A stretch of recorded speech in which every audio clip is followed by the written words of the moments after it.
দেখুন, এই সরকার এই রাষ্ট্র পরিচালনার ক্ষেত্রে একটা হচ্ছে কিছু মহৎ আকাঙ্ক্ষা। আমরা যদি প্রধানমন্ত্রীর বক্তৃতা শুনি, তার এমনকি তার আচার আচরণও ব্যক্তিগতভাবে দেখি, সামাজিকভাবে তার চালচলন দেখি, বেশ কিছু প্রশংসার যোগ্য আচার আচরণ উক্তি তিনি করছেন। কিন্তু গুরুত্বপূর্ণ হচ্ছে তিনি যা বলছেন সেটা রাষ্ট্র পরিচালনার ক্ষেত্রে কোনো সুশৃঙ্খল অবয়ব আমরা দেখতে পাচ্ছি কিনা, সংগঠিত আচরণ সচেতন আচরণ দেখতে পাচ্ছি কিনা। চীন সফরে কি ঠিক হয়েছে এইটা কয়েকজন মন্ত্রী ছাড়া আসলে কেউ পুরোপুরি জানে না। কেন আমিও জানি না কেন জানে না, তার একটা প্রমাণ কারণ আছে। কারণটা কি? এই ধরনের সফরগুলিতে এই খবরগুলি শেষ পর্যন্ত কারা জানায়? সাংবাদিকরা। সাংবাদিকরা কাদের কাছ থেকে জানে? শুধু যে মন্ত্রীদের কাছ থেকে এই পক্ষ ওই পক্ষ থেকে জানে তা নয়। সাংবাদিকদের আপনি খুব ভালো করে জানেন তাদের কিছু নিজস্ব মেকানিজম থাকে। এই চীন সফরের জন্য যারা এখানে নিয়োজিত হয়েছেন, সেটা প্রতিষ্ঠানের পয়সাই হোক কিংবা রাষ্ট্রের পয়সাই হোক কিংবা অন্যদের পৃষ্ঠপোষকতায় হোক, কারা যাবেন সেখানে সরকারের এনওসি লাগে।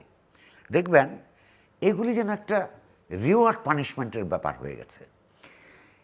বাংলাদেশের কয়েকটা দেশের সঙ্গে কূটনৈতিক সম্পর্ক অত্যন্ত জাতীয় জনগুরুত্বপূর্ণ বিষয়, তার মধ্যে চায়না একটা। বিএনপির জন্য একটা আরও বেশি, এ কারণে যে বিএনপির সঙ্গে চায়নার সম্পর্কের উত্থান পতন একটা ইতিহাস আছে এবং অধিকাংশ সময় বিএনপির ভুলের জন্যে। আপনি একটু ইতিহাসটা আমরা একটু মনে করি, রিভিজিট করি। প্রথম শুরু হলো এই চায়নার সঙ্গে বাংলাদেশের প্রথম সম্পর্কের ছন্দপতন ঘটল। আমি জাস্ট 5 to 7 মিনিটস ম্যাক্সিমাম। প্রথম ছন্দপতন ঘটল আপনার তাদেরকে ইনফর্ম না করে তাইওয়ানের জন্য একটা অফিস খোলার মধ্য দিয়ে। এটা অবিশ্বাসের সম্পর্ক তৈরি হলো। তাইওয়ানের সঙ্গে চায়না নিজে ব্যবসা করে, বহু দেশে তাইওয়ানের তার সম্পর্ক আছে, কূটনৈতিক সম্পর্ক আছে, ব্যবসার সম্পর্ক আছে। চাইনিজদের দিক থেকে দরকার ছিল, যেহেতু ওয়ান চায়না পলিসি বাংলাদেশের রাষ্ট্র অফিসিয়ালি মানে, ফলে সেখানে তাদেরকে একটু ইনফর্ম করে রাখা যে আমরা তাইওয়ানদেরকে বাণিজ্যিক কারণে অফিস দিচ্ছি, এই কাজটা করে নাই। না করার ক্ষেত্রে যে অবিশ্বাসের সম্পর্ক তৈরি হয় সেটা ঠিক হতে অনেক বছর লাগে। পরবর্তীকালে তৎকালীন প্রধানমন্ত্রী বেগম খালেদা জিয়া একটা চাইনিজ ভিজিটে গিয়ে তাদের সঙ্গে আলাপ আলোচনা করে অনেকটা ভুল স্বীকার করে এই সম্পর্কটা রিনিউ করেছে। দ্বিতীয় পর্যায়ে আবার আরেকটা সংকট তৈরি হলো। যখন চাইনিজ প্রেসিডেন্ট বাংলাদেশে আসলেন, দেখা গেল যে বহু আগের থেকে দুই প্রোটোকল ডিপার্টমেন্টের লোকের এই বড় বড় মিটিংগুলি ঠিক হয়। তখনও বেগম খালেদা জিয়া বিরোধী দলীয় নেত্রীর সঙ্গে পৃথিবীর সমস্ত জায়গায় মিটিং করে না, অত্যন্ত গুরুত্ব দিয়ে ওনার সঙ্গে বিএনপির এই নেতৃত্বের সঙ্গে মিটিং করার সিদ্ধান্ত নিয়েছে। প্রোটোকলের মধ্যে ঠিক থাকে যে কতজন থাকবে, কি এজেন্ডা হবে, কি আলাপ হবে, এগুলিকে আপনার বাগমুক্ত করা হয়। তো সেই মিটিংয়ে বসে দেখলেন যে যাদের নাম আছে তাদের চাইতে অতিরিক্ত একজন ব্যক্তি ওখানে উপস্থিত। এটা বিএনপির দিক থেকে কোনো সিরিয়াসনেসের লক্ষণ নয়। এবার আমরা আবার দেখলাম, দেখুন এই দুইটা অভিজ্ঞতা থাকবার পরেও যেগুলি ক্ষতিকর তার পার্টির জন্য যেমন দেশের জন্য তেমন, আমরা অভিজ্ঞতা দেখলাম প্রথম যে অরিজিনাল লিস্ট আদান প্রদান হয়েছিল, ওইখানে কতজন লোক শীর্ষ বৈঠকে অংশগ্রহণ করবেন, ওই পক্ষে কতজন থাকবে, ওই পক্ষে কতজন থাকবে, এগুলি ফাইনালাইজ হয়ে যাওয়ার পর, আমি এই মুহূর্তে নাম বলছি না কাউকে ছোট না করার জন্যে, এই লিস্টটি পরে তদবির করে বদলাতে হয়েছে। দ্বিতীয়ত আমরা যে জানবো প্রকৃত অবস্থা, নেওয়া হয়েছে কাদের? এত বছর যারা দল হিসেবে বিএনপিকে রাজনৈতিকভাবে পত্র পত্রিকার জন্য রিপোর্ট করতো, কাভার করতো, তাদেরকে উচিত ছিল কি ডিপ্লোম্যাটিক করেসপন্ডেন্ট যারা আছে, যেই প্রত্যেকটা পত্রিকাতেই আছে, প্রত্যেকটা টেলিভিশনেই আছে, রেডিওতে আছে, অর্থাৎ যাদের এই ব্যাপারে এক্সপার্টিস আছে, বাংলাদেশ চায়নার সঙ্গে রিলেশনের যে ইতিহাসটা তারা জানে, কি আসতে পারে কি আসতে পারে না, কি প্রশ্ন করতে হবে কি প্রশ্ন করতে হবে না, এগুলো যে জানে, ইস্যুসগুলি জানে, তাদেরকে ওখানে উপস্থিত ছিল না।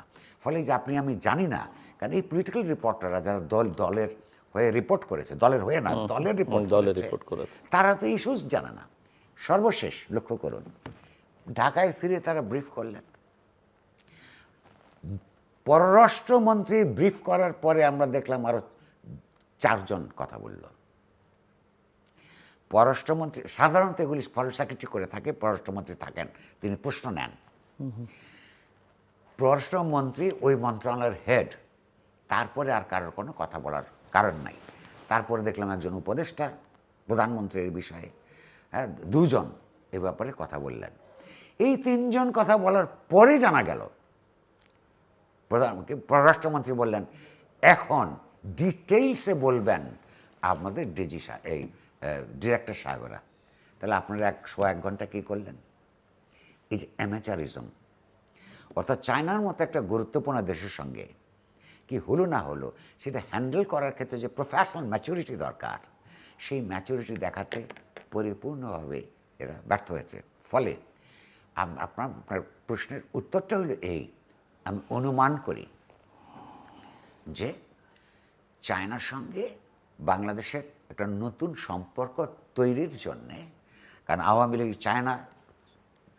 লীগকে সবার আগে নৌকা দিয়ে এসেছিল বিজয়ের পর, যেই বাংলাদেশের মানুষ যে নির্বাচনকে প্রত্যাখ্যান করেছিল। এবং আমাদের মাথায় রাখতে হবে বিএনপি যেমন চাইনিজ কমিউনিস্ট পার্টির সঙ্গে একটা সমঝোতা স্মারক করেছে, আওয়ামী লীগ এটা করেছিল, কিন্তু এটা দিয়ে তাদের উদ্বেলিত হবার এবং ভারতীয় কংগ্রেসও করেছে। তো ফলে এই যে চাইনিজরা আওয়ামী লীগের সঙ্গে অত্যন্ত ঘনিষ্ঠভাবে কাজ করেছে, পার্টি পর্যায়ে করেছে, সরকার পর্যায়ে করেছে, এবং বাংলাদেশের মানুষ যখন এই নির্বাচন প্রত্যাখ্যান করেছে তখন সোনা নৌকা দিয়ে তৎকালীন প্রধানমন্ত্রীকে তারা বারণ করেছে। সেই চায়না বাংলাদেশের সঙ্গে নতুন করে একটা সম্পর্কের ভিতরে যাবার জন্যে ভারত যেমন চেষ্টা করে, আপনার চায়নাও চেষ্টা করে। সেইখানে এটা যেইভাবে হ্যান্ডেল করা দরকার সেভাবে হচ্ছে কিনা আমি শিওর না, তবে ওই পক্ষের স্টেটমেন্ট দেখে যেটা মনে হয়েছে হয়তো কিছুটা এগিয়েছে। এটাকে নার্চার করবার জন্যে পররাষ্ট্রনীতিতে যেই পরিমাণ গবেষণা, দূরদৃষ্টি থাকা দরকার, এখন যাদেরকে আমরা চারপাশে দেখছি তারা এটা আমাদেরকে ডেলিভারি করবে বলে বিশ্বাস করতে কুণ্ঠা বোধ হয়। কিন্তু আমরা বলবো এটা আমরা অ্যাফোর্ড করতে পারি না। আপনারা এগুলি করলে আপনাদের বিরুদ্ধে আমাদেরকে জনমত সংগঠিত করবার কাজে নামতে হবে।